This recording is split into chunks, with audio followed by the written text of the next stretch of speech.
IoT Week.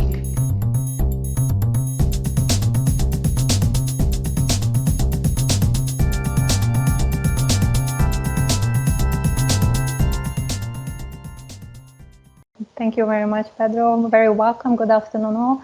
On behalf of the organizing committee of the IoT Week and our panel of speakers, we would like to welcome you on today's session on IoT for SDGs.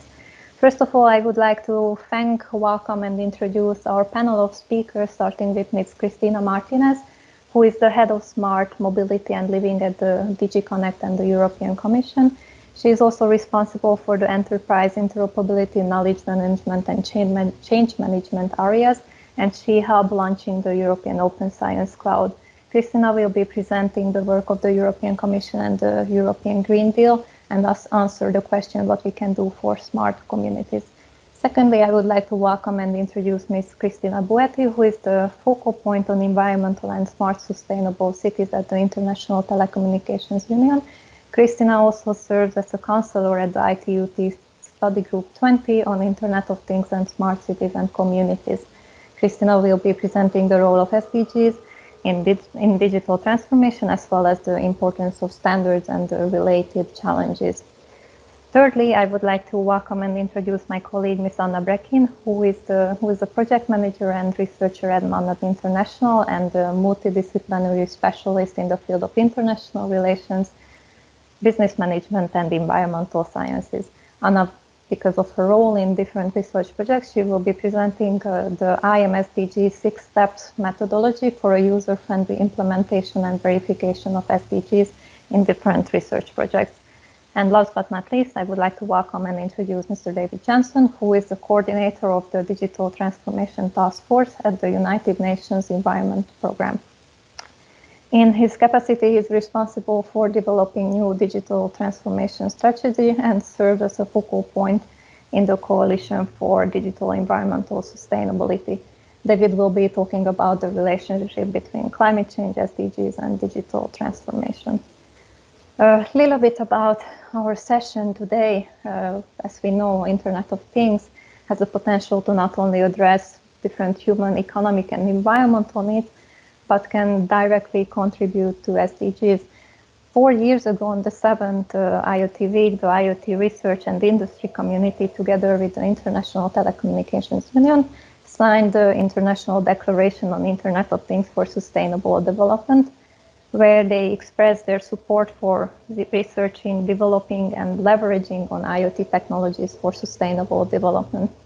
Today, we are here to reflect upon the current state of affairs and ask questions such as how IoT is applied today in the sectors such as smart cities, smart communities, biodiversity, and how can digital transformation contribute to the SDGs. Before we dive into the section, because I don't want to waste a lot of time, I would like to remind you of some of the rules we have. First of all, this session is recorded and will be published online. I would like to remind the participants that please make sure that your cameras are switched off and your microphones are muted. This right is reserved to the moderator and the presenters of the session. And if you have any questions regarding the presentation or you would like to address one of the speakers of the presentations, please use the chat box function and I will be sharing your questions with the presenters after the presentations. And of course, if you have any technical difficulties, comments, concerns, you can also use the chat function or write us an email. So without further ado, I'm going to exit my presentation and give the floor to Ms. Cristina Martinez. Cristina, the floor is yours. Thank you. Can you hear me? I hope you do. Hi, everybody. Perfect. Welcome. Thank you so much for the introduction. Just for the record, I'm Deputy Head of the Technologies for Communities, and it's even smart technologies for communities, or whatever that means. I will correct that. Thank you. It's okay. It's okay. I want to introduce the session perhaps with a few thoughts about the role of technology in this area, which I think is one of the most important ones. I hope you can see my presentation. Because I cannot see you. Yeah. Not yet. Not yet. Oh, excuse me. Let me do this again. and Sorry, change yes. again. There we are. Thank you. There we go. Technology has its own challenges indeed for me as well. So I want to tell you about a marriage story between technology and sustainability. Hopefully a happy marriage, but we still don't know.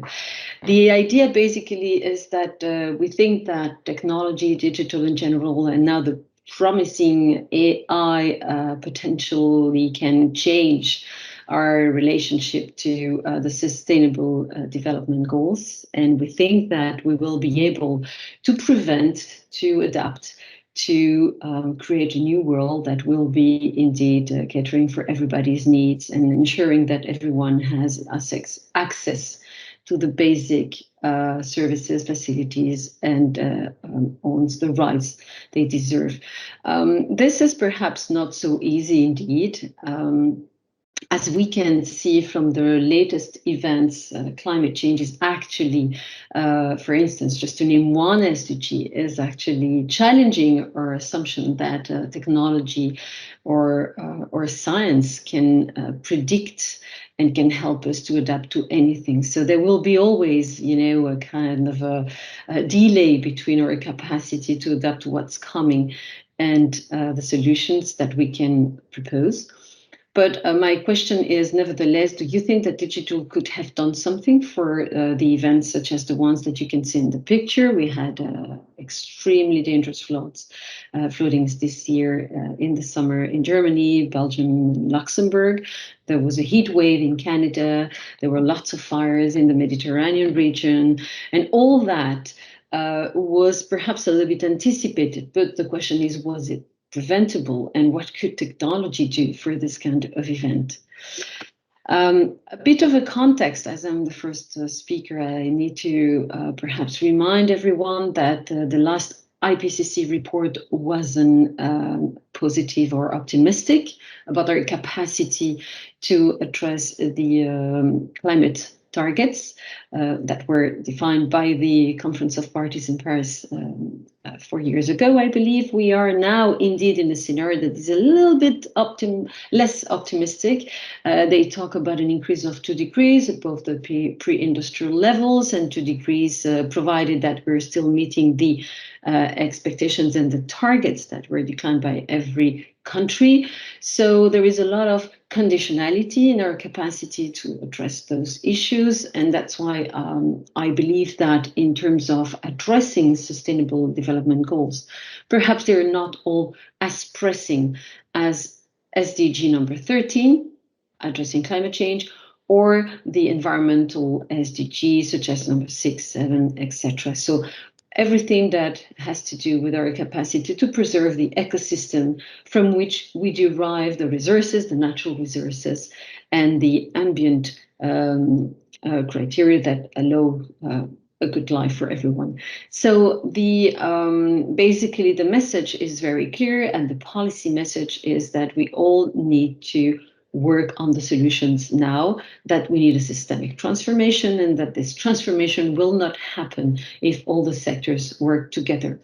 So this is why in the European Union we have adopted 2 major strategies, which are called the European Green Deal on the one hand and the digital strategy on the other hand. A few words about those 2 strategies. The first one is an ensemble of measures which deal with sustainable energy, sustainable mobility, with our capacity to restore the ecosystems, and will ensure also a fair transition to a more sustainable world. There is a number of measures that have been already implemented, and the European Green Deal is foremost trying to address the decarbonization objective, which is indeed a very ambitious one considering the current circumstances. And this will require indeed an orchestration of different policy actions that we know will take a bit of time. This is why we have a target for 2030 to reach the target of 55 decrease of CO2 emissions. And then on the other hand, we also want to make Europe a continent fit for the digital age, the digital transformation that is unavoidable, that happens whatever we're doing on the other side, and which indeed perhaps is sometimes also contributing to accelerating consumption patterns or the growth activities which have put us in that situation. So there is a bit of an issue here in the way that we could see the role of digital in contributing to the achievement of the Sustainable Development Goals, because we understand that it's both part of the problem and perhaps should be part of the solution. So my motto is that digital can contribute to the Sustainable Development Goals. As any other sector, digital should be contributing to the transformation of our society, especially considering its capacity to modify behaviors, its capacity to transform the way in which we learn, we communicate, we consume. It will definitely be part of whatever solutions we design for this new society. Nevertheless, we need to consider very important aspects. The first one is that the sector itself has a very huge carbon footprint. It's increasing its demand in electricity. There are a lot of different technologies which are now more and more putting a burden on the energy provision, such as blockchain architectures, for instance, cloud technologies. But sometimes they do the opposite. They actually mutualize the needs for a specific service, and they help to reduce consumption. So it's not always black and white. Another issue is that digital will be positively impacting to the SDGs if it contributes mostly to sustainability projects, which means that we need to focus and prioritize projects that will provide decarbonization effects, will support the optimization of resources, will support the resilience and adaptation capacities of our societies, will work on ecological restoration, like it does in the agricultural sector today, or support also new ways of governing our relationships to nature and to our societies themselves. That is even easier if we use the technologies we have today, such as sensors, actuators, cameras, and all these objects that constitute what we call Internet of Things, in a way that they will help us understanding what is happening and anticipating, so that we can adapt, we can respond as any living body is doing with its own environment. So keeping this metaphor of the planet as a living body with humans in the center, trying to understand better in order to adapt, to preserve their society, will make us perhaps see technology in a totally different way. And innovation is no longer something that happens per se in a serendipitous blessing moment of eureka, I found a new idea to share pictures of cats online, but will contribute very focusedly in projects that are supporting the objectives of the Paris Agreement. And that is fundamental, because if we do not change this mindset, then we will have to unavoidably recognize that digital is not contributing as it should be to this necessary transformation. And I insist on this necessary transformation. We don't have a plan B, as everyone knows. Another point that I wanted to say is that the Internet of Things is very useful also in local projects where local communities are defining solutions for their own immediate needs. And that's where IoT has been demonstrating its highest added value. We have seen a lot of projects where communities were working on IoT technology and solutions to support waste and water management, to deal with traffic and mobility issues at the local level, to even in the sewage networks. I've seen sensors that do not consume electricity, just using the power of water. So there are a lot of very smart solutions that can be implemented at a very low level, at very low cost, and at a very low level of CO2 emissions, which again is one of my main indicators. And so I'm coming to the next point, which I think is very important, is this necessary approach. So we need to change the way we innovate, and we need to be a bit more mindful of the systemic impacts of a project, not only looking at the usage of the technology and measuring the impact of the solution at the time of the operations, but also thinking in terms of what is the resources and the effort that were needed in order to get here. So all the plastics, the electricity, the rare metals, all the resources that were consumed, and therefore the CO2 emissions that were produced to come to this solution, they need to be part of the equation. And this is also the same on the other side. So we need to think in a circular way and not in a linear way as we've done so far. And that will help us to have a much more accurate perception and understanding of the benefits of the projects we're working on. And that's why we need methodologies, and that's why we need new indicators that will help us understanding the full impact of projects like this. Now, if we all adopt these healthy ways of developing technology projects that prioritize sustainability issues and help our communities to transform themselves, that is something that we would like in the European Union to support and fund. And for this, there are a lot of instruments that are available in this multi-annual financial framework. I would like to mention a few, like Horizon Europe, a research program which has room for both research and innovation. There will be plenty of calls, and one of them is the mission on climate neutral and smart cities, which I think is one mission where we will be able to very quickly implement and deploy solutions, quick wins that are already available at the local level to help 100 and more cities in Europe to become carbon neutral. Another important program that I would like to present also is the Digital Europe program, 9 billion euros over 7 years, that will cater for technology deployment in areas where we need most. So it goes from cloud technologies to high performance computing that supports artificial intelligence algorithms, which will be able to perhaps anticipate, prevent extreme weather events. We're also equipping ourselves with a lot of sensing capacities at the highest level in order to do what we call a digital twin of the planet. And we also want, at the extreme level of the range, we want to also do a kind of digital twin of local cities and communities to help them better maneuver and manage their environment. And finally, there are also the always available structural funds, the Cohesion Fund, and the Recovery and Resilience Facility, which are direct financing sources, giving loans and grants to everybody who wants to adopt this new way of doing and developing innovation. And for this, I will stop here, and thank you for your attention and available for questions. Thank you very much for your presentation, Christina. It's really interesting to see how systemic transformation is really needed for us to accelerate our progress. But we will give time for the questions after your presentation. Now I would like to invite Ms. Cristina Buetti to share her presentation. Cristina, the floor is yours.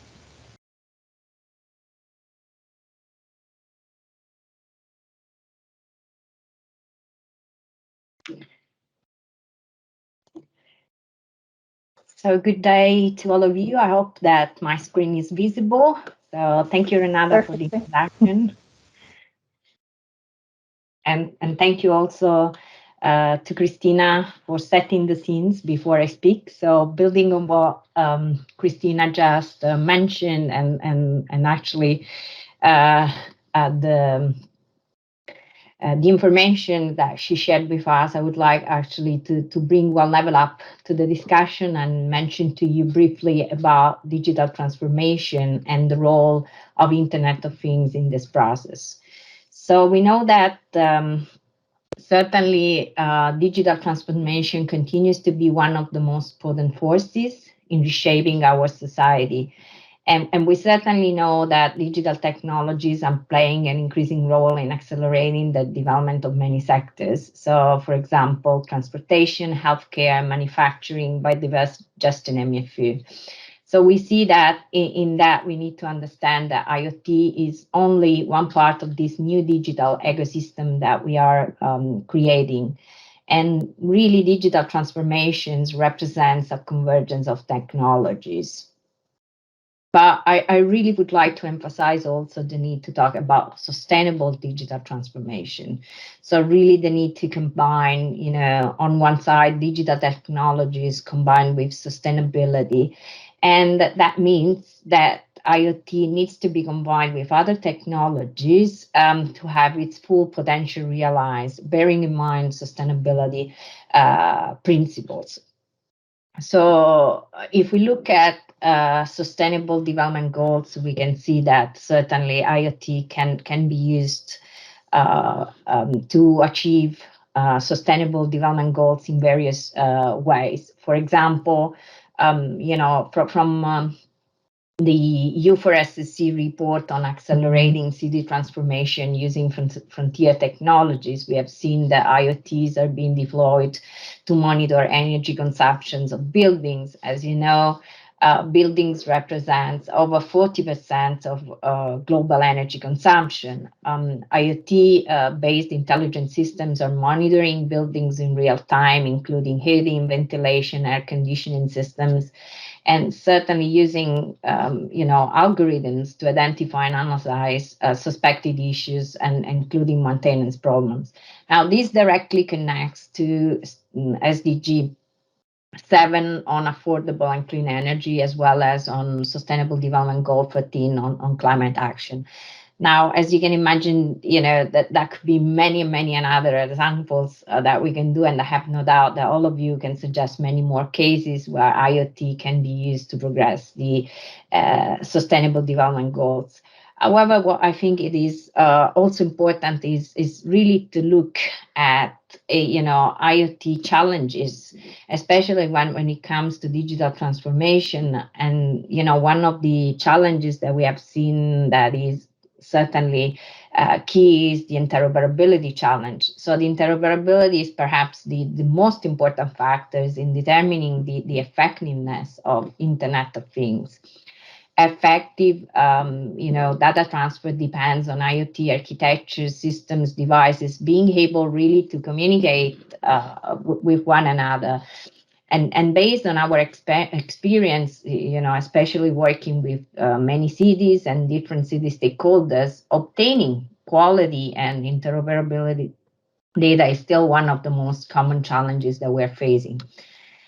So not only data need to be able to flow seamless between sensors, connectivity, cloud, and other components within the IoT architecture, but they also really need to be flexible enough to accommodate future devices and their requirements. So that's really important that when we talk about data, we realize that certainly we have a great wealth of data, but not all data is good data. And when, for example, those data are applied to, to monitor the environment, for example, or to improve quality of life in cities, then, having good data makes such a difference.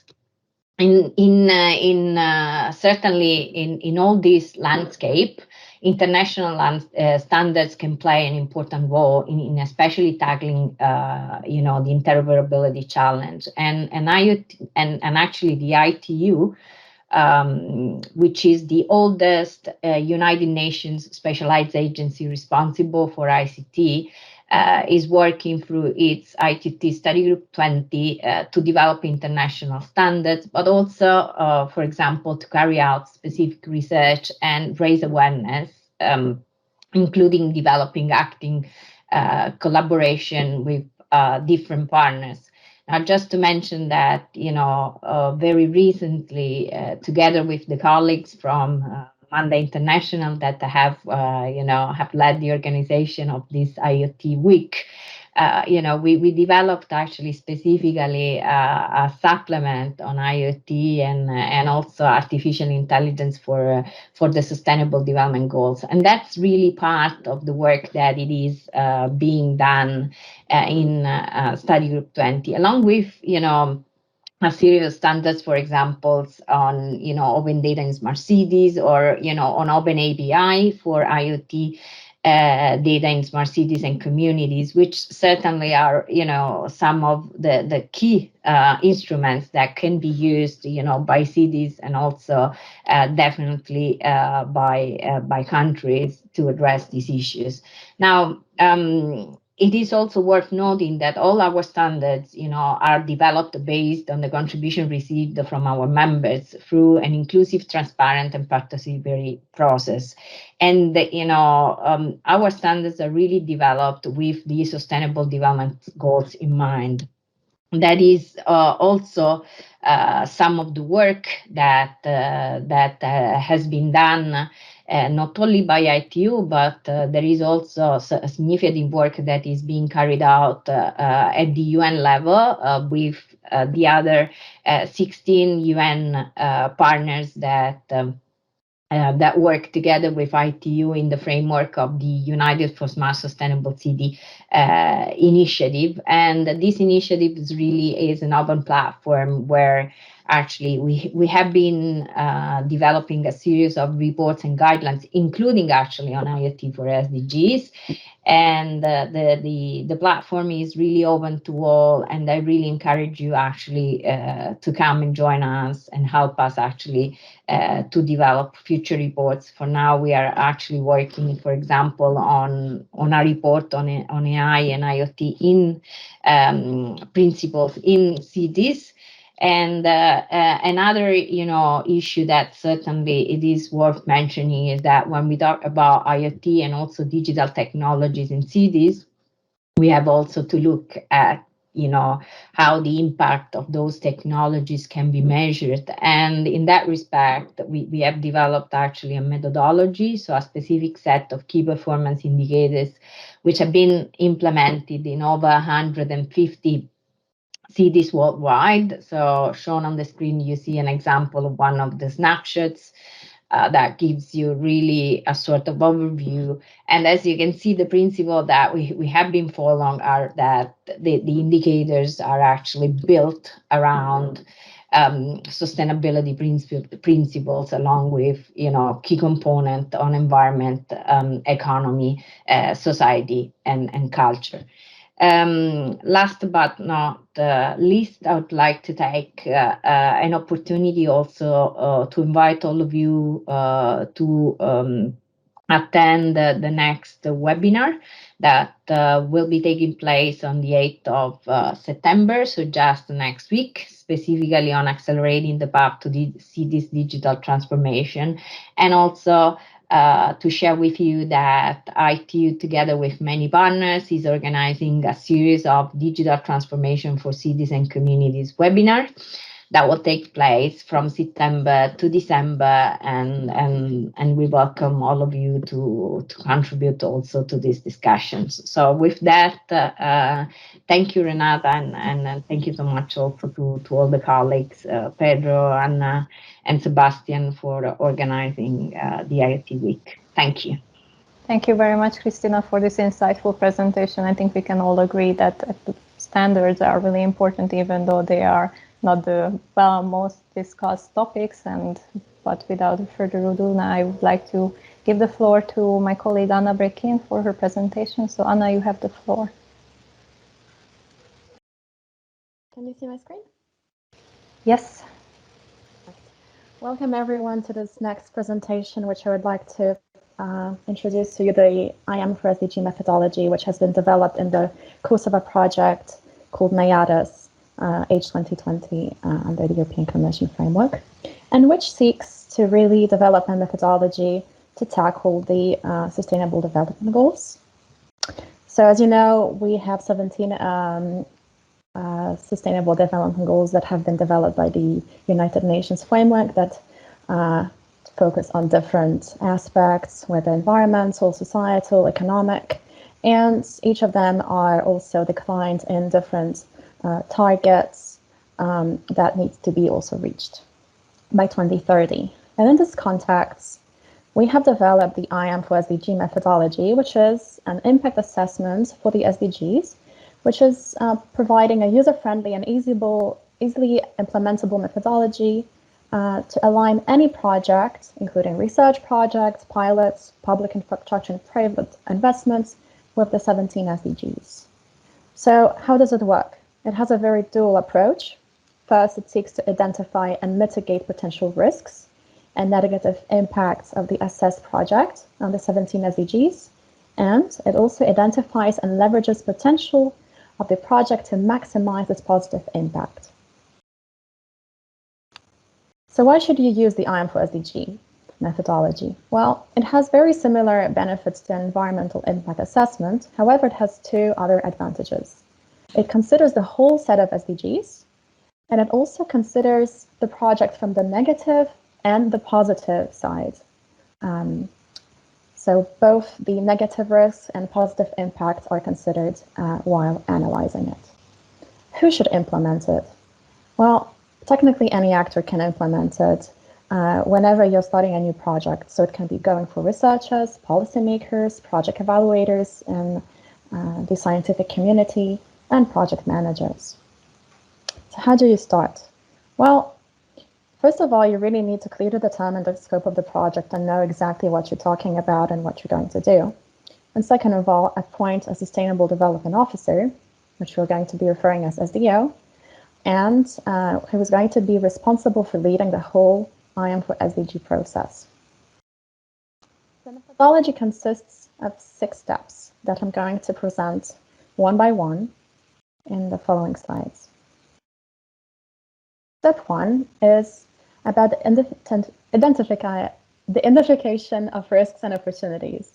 So first, we need to identify any potential risks and opportunities within the project that could have a positive or negative impact on any of the 17 SDGs.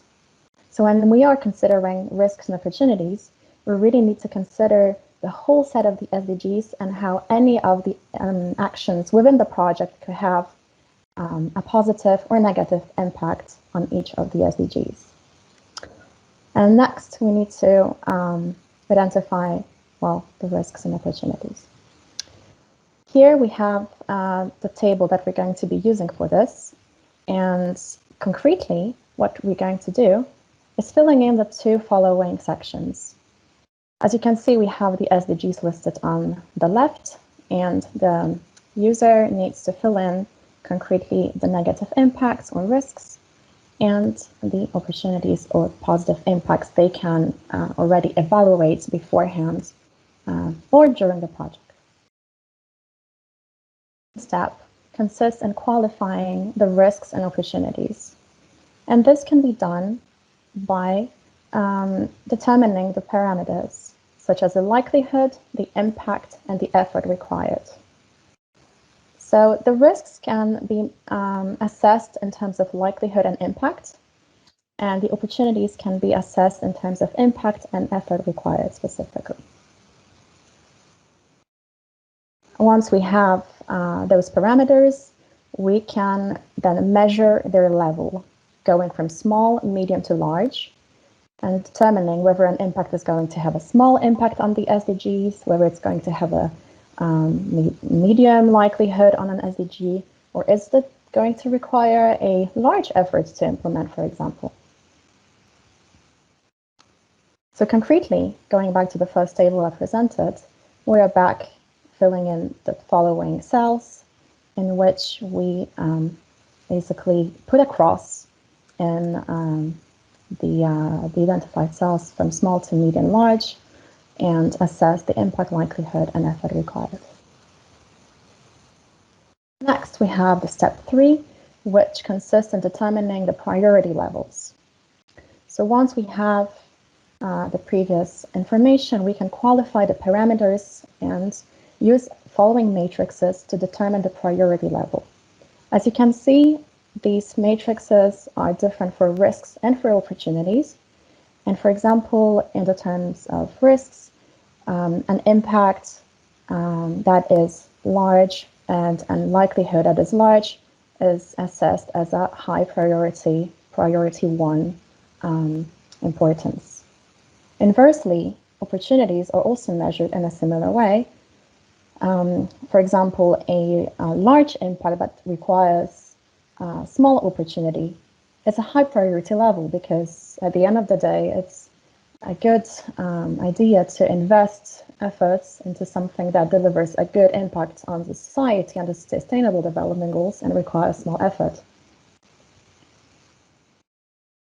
The information can be compiled in the following table, in which we are listing, again, the priority levels as before, the SDGs that it directly touches upon, and later the risks, the opportunities, etc. The step 4 consists in the identification of actions. So once we have the previous information, we need to think of what can we do to mitigate the risks and how can we implement the identified opportunities. And here we have a number of possibilities which are presented in the table.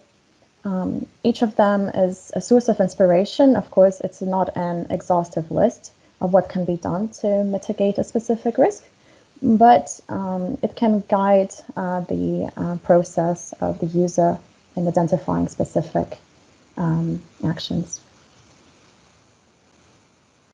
So this is directly corresponding to the following cells, in which the user needs to fill in the relevant action for their risk.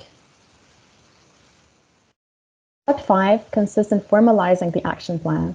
And here it consists in defining the leader who is going to take care of a specific action, setting a deadline by when you want to achieve it, and also adding any possible remarks. And so this is specifically indicated in the following cells in this table. Last but not least, we have step 6, which is regarding monitoring and reporting. And here the SDO, the Sustainable Development Officer, needs to monitor the implementation of the action plan, needs to continuously review it and update if there are any changes in the project, any new developments, any new following actions that need to be adapted. So this is the methodology, and we are still right now working on this in the course of the project of NIADS. So I highly invite you to visit the niadasproject.eu website for more information about this, and also to follow us on social media for further updates on this and also on the project. Thank you very much. Thank you very much, Anna, for this comprehensive presentation. I think it's really nice to see that there is such a systemic methodology, but yet user-friendly and accessible for all the research projects. So now I would like to give the floor to Mr. David Jensen for his presentation. Thank you very much.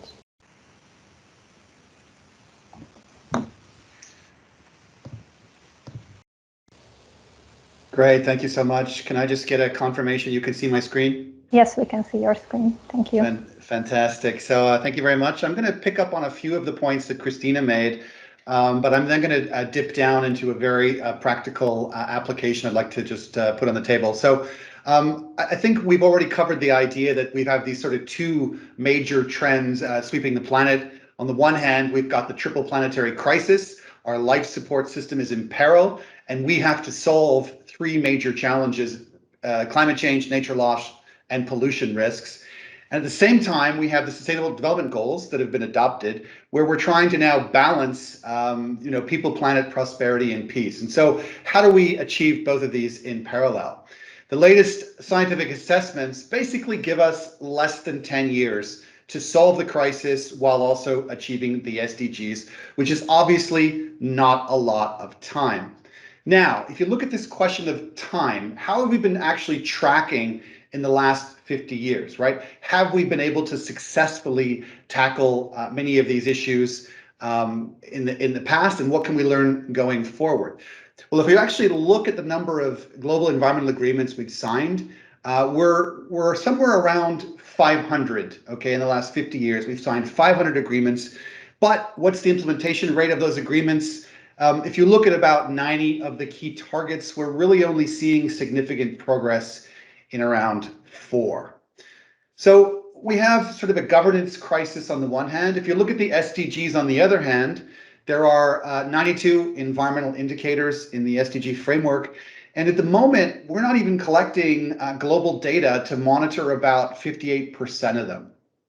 So I think my main first point is that business as usual is really not working to achieve sustainability. I mean, that should be obvious to everybody. But the reason for that is that it's not really changing our underlying systems, our underlying incentives, and human behaviors at the speed and scale needed. So that's kind of the fundamental problem. We're not really achieving systemic transformation in the types of governance frameworks we've tried so far. And this is why digital technologies are so hopeful, right? They offer this ray of hope precisely because they're now transforming just about every key system in the economy that influence the incentives that drive human behaviors. If you look at economic transactions, social relationships, entertainment, lifestyle, education, knowledge, everything is now being transformed by digital technologies. And in my mind, we're now standing at this pivotal moment in human history, right? In terms of how each system is being transformed and what that transformation is being designed to achieve. So the digital revolution could be the single largest opportunity to achieve the kind of systemic level transformation needed to solve our triple planetary crisis and the SDGs, or it could be the largest risk to really entrench business as usual and accelerate the death of our planet. And we now have a choice to make in terms of how we move forward with digital transformation. I think Christina mentioned this point.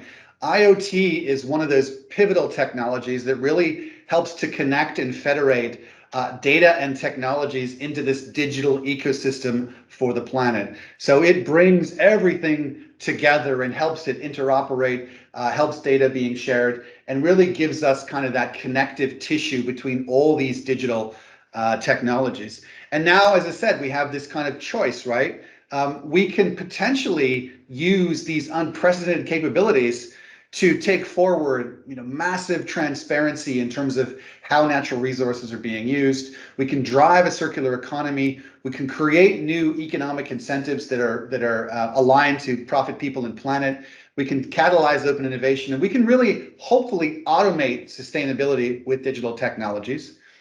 But we also have to think about those risks, right? They actually also, at the very same time, offer a number of unprecedented risks we have to mitigate. Whether that's hyperconsumption, the amplification of misinformation, the environmental impacts from ICT itself, power asymmetries, the surveillance economy, there are these risks we have to take into account. And this is why it's such a pivotal moment in human history. We really have to move towards that left side of the diagram and mitigate the right side. Now, in our mind, to accelerate the environmental SDGs with digital technologies, we really have to set about going on kind of 5 core missions in the next 2 years. And each of the key actors in the economy needs to go on a mission. And we're sort of setting up this grand challenge to achieve. So regulators, right? What do regulators have to do? They need to get to the point where progress against different environmental goals can be transparently measured at the national and global levels in near real time. At the moment, you've got sort of a 4 to 5 year gap in terms of how long it takes to measure or stock take, climate or biodiversity or pollution. That's got to be compressed down to near real time. So, quarterly or annually. So that's number one. Fundamentally, this is where the regulators need to be focusing in on. Producers. Fundamental transformation is needed to calculate the environmental performance of value chains for all the products and services in the economy, to measure those value chains in terms of their environment and climate impact, and importantly, to disclose that information in a digital format. Platforms, right? E-commerce platforms and other digital platforms. The environmental performance of the products and services on those platforms must be included by default, and the comparability must be seamlessly done so consumers can find the kind of environmentally sound products and services are looking for. On the consumer side, consumers need access to information and incentives that nudge towards sustainable products, services, and behaviors. And finally, on the investor side, it's really fundamental that environment and climate risks are treated as financial risks for investments, and we begin to align, our financial goals with our SDGs. And again, digital technologies and access to data can really speak into that. Now, IoT can enable all 5 of these missions if it's designed with this strategic intent in mind. And that's really my call to action, would be thinking about how does IoT support each of these core missions. We need to get to the point where, as our human relationships and economic transactions are digitalized, that environmental sustainability values, goals, and metrics are basically kind of hard-coded right into the algorithms of the digital economy. And we need to be thinking about how do we create kind of a planetary operating system. Now, I wanted to talk about one example. I think, again, if we're talking about practical applications of IoT, I think this is the most strategic investment we need to start thinking about, and that's the idea of a digital product passport. If you look at the diagram on the right, as we move into a circular economy and as products and services have a circular life cycle, there is going to be this data loop associated with that circular life cycle, and that is a really important loop to get right. And there's this idea of creating a digital product passport where every product, every service would have that digital product passport, that kind of data pod to manage all of that data. And ultimately, it would be a structured collection of product-related data. Ownership would be agreed, access rights would be agreed, and all of it would be managed through a unique identifier. It would be trusted and verified. Obviously, it would be decentralized, and it would be shared in a manner that could support decision making by, as I said, governments, by businesses, by investors, and by consumers. And then obviously the scope of that digital product passport needs to include information around sustainability, circularity, reuse, remanufacturing, recycling, etc. So I think how IoT interfaces with this digital product passport is essential. And as Christina mentioned, the standards that are going to be needed to feed the data into this digital product passport are going to be essential. And why is this a transformative investment that's now being made? Well, the digital product passport will enable us to track raw materials in terms of extraction, production, and it'll support due diligence efforts. It'll enable manufacturers to create products in digital twins because it will embed all the key information that is required for business-to-business or business-to-consumer transactions in that digital product passport. It'll help track the life story of a product, and it'll really enable services relating to its remanufacturing, repairability, recyclability, etc., to be developed. It'll benefit market regulators and customs authorities, again, by making this information readily available. It'll help public authorities and investors, and ultimately, it'll link financial incentives to sustainability performance. And finally, again, it'll allow citizens to have access to the relevant verified information related to the characteristics of the products and services they're consuming. So ultimately, this is, I think, a fundamental investment. And I know that the European Green Deal, this is one of the foremost investments that's being made. And I think on the IoT side, we really need to think through how those standards are being developed and how they can really support this idea of a planetary operating system. Final slide, in terms of priorities for the UN Environment Program. Well, first and foremost, we'd like to see these SDG data gaps plugged, and we'd like to get to the point where the measurement of those data is increasingly automated, right? Automated through IoT, through sensors, through Earth observation. We really need to get to the point where the key high values data sets needed by all actors are readily available. We'd like to contribute, again, to the quality and interoperability of standards. We really need to get to the point where we have open, what's called API for Earth or IoT for Earth frameworks. We want to contribute to the digital infrastructure standards for the circular economy and this digital product passport. We're looking at creating this concept of a planetary dashboard right? How do we get all that data to flow into these dashboards at a global, national, and potentially even at an individual level? And then finally, working with platform companies in terms of creating standards that really promote sustainability by default. The final slide, if you're interested in joining a coalition of actors that is working on this front, this is the Coalition for Digital Environmental Sustainability, multi-stakeholder community of changemakers, really trying to use digital technologies to accelerate Digital Planet for Sustainability. This is now being developed as part of the Secretary General's Digital Cooperation Roadmap. The website is at the bottom of this particular slide. I would encourage you to sign up. And if you have any questions, there are my contact details. Thank you very much. Thank you very much, David, for this presentation. Now I would like to invite all the speakers to please turn on your camera and let's have a panel discussion. I would like to remind all of the participants, if you have any questions to the presenters, please put them in the chat box and I will be forwarding them to the presenters. So I think we can all agree that we need a really ad hoc and immediate reaction and action to tackle all the issues that we are facing regardless of climate change. What we've seen in Germany in the past months, and luckily, of course, we have the technology there, we have the ideas, we have the willingness to work on it, and then we just need to recognize how IoT and digital transformation can contribute to making our planet more livable and achieving the sustainable development goals in 10 years.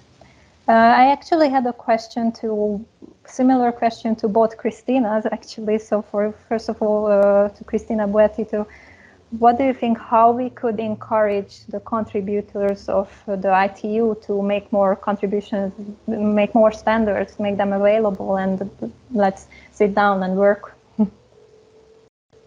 Well, thank you, Renata. Thank you. That's a very important question. So the standards of ITU are available for free, so anyone can download them. Unlike many other standards organizations, the ITU standards are really available for free. In terms also of contributions, ITU is open to all 193 member states, as well as we have over 700 sector members, including also regional organization and academia.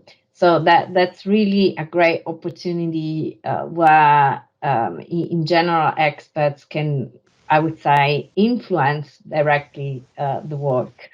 I think what it is crucial at this stage is really, I think we spent probably the last 10 years all being really busy with smartness, having cities becoming smart. Everything was smart, smart people, smart cities, smart country.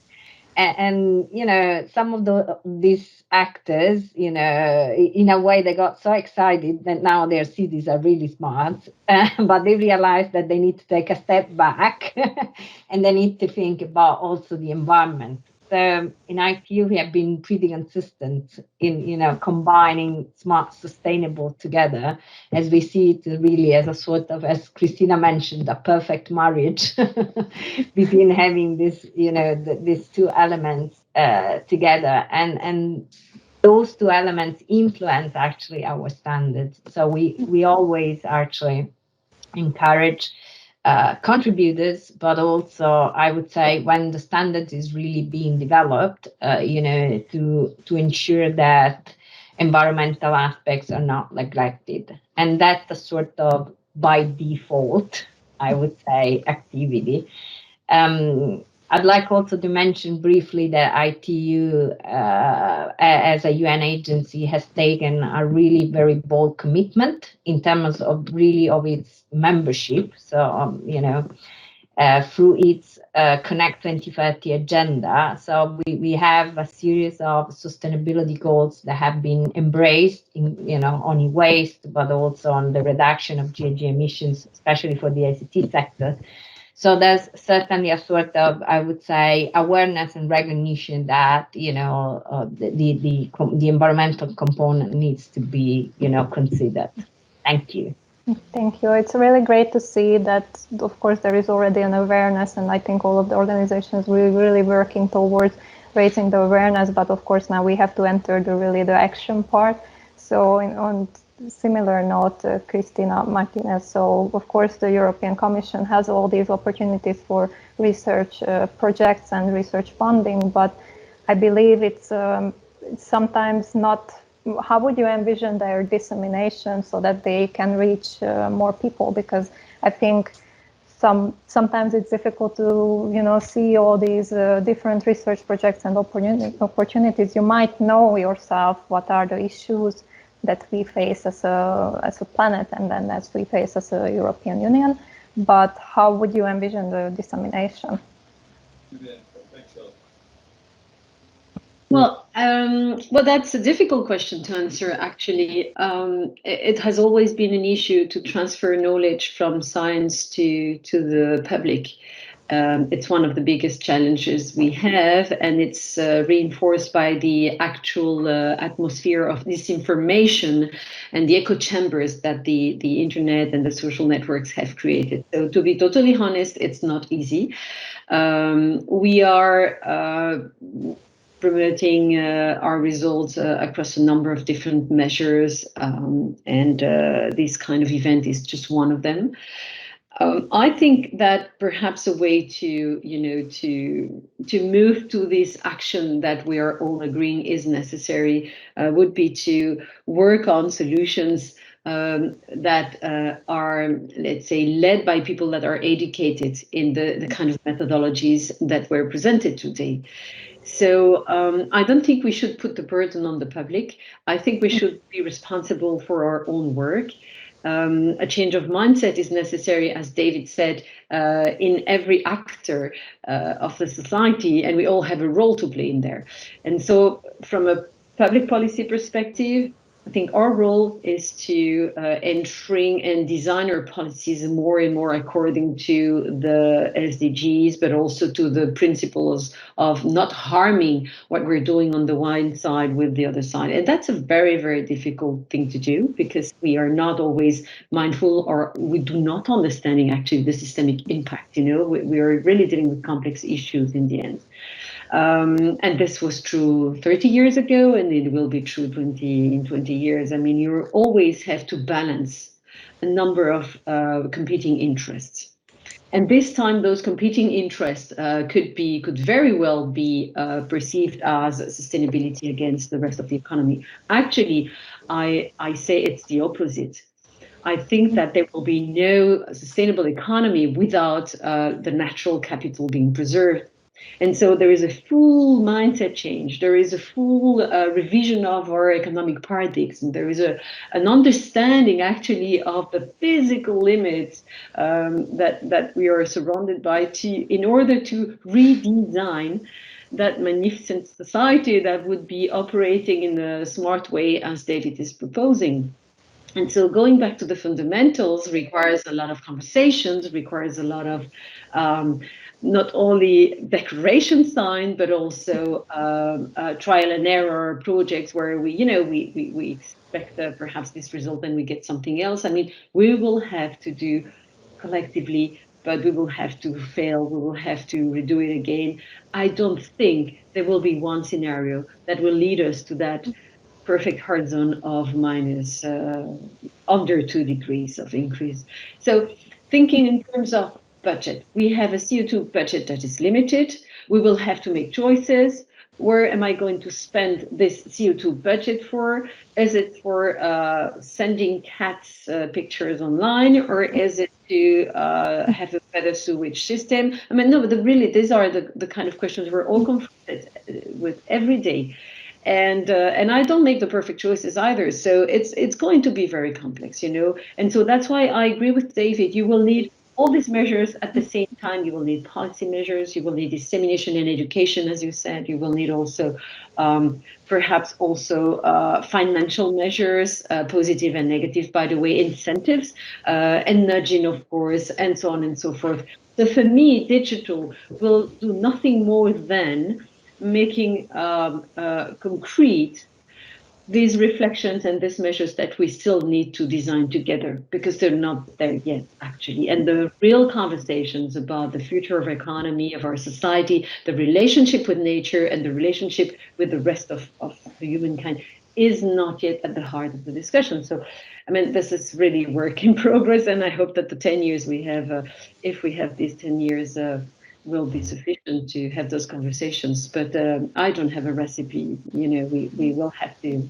So our role in the Commission will be indeed to emphasize the need to look at science, learn from our experiences, and disseminate as much as possible best practices that we have collected in the different projects.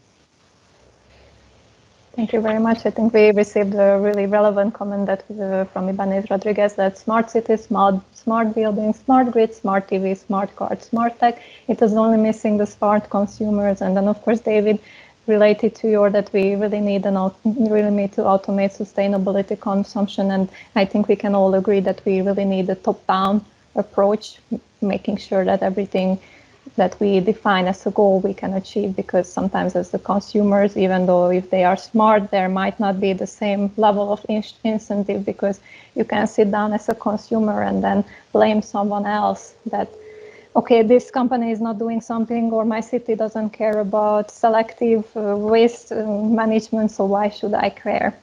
So we also had a comment from, of course, Pedro, that we should finalize the session very soon, because I know that Anna is having to moderate a session on smart water management. But before, Alexander Berlin said that it would help if we could unite and therefore reduce names of bodies in innovation and standardization. A common umbrella like the EIT for each sector would make a lot of sense, especially for communication. This way, research and innovation projects would always have the body to remain results available, to offer a common communication of results in a professional format.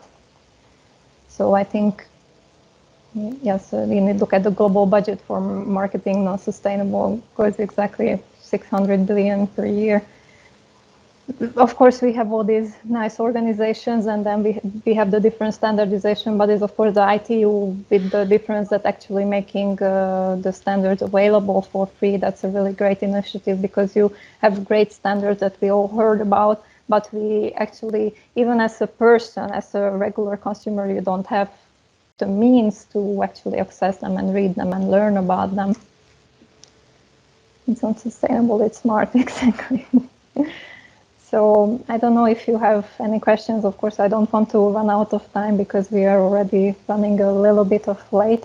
So I would like to thank all of our speakers for joining today and to this insightful session. Please make sure that you follow all the social media and different websites mentioned for the European Commission, the European Deal, the United Nations Environment Programme, looking at NIADS, how they work on the Sustainable Development Goals. So really thank you very much for joining today's session, and thank you, Anna. Thanks, you, everyone. Take care. For moderating the session, and thank you all. Bye. Thank you all. Goodbye. Cheers. Thank you. Thank you. Thank you very much for inviting us.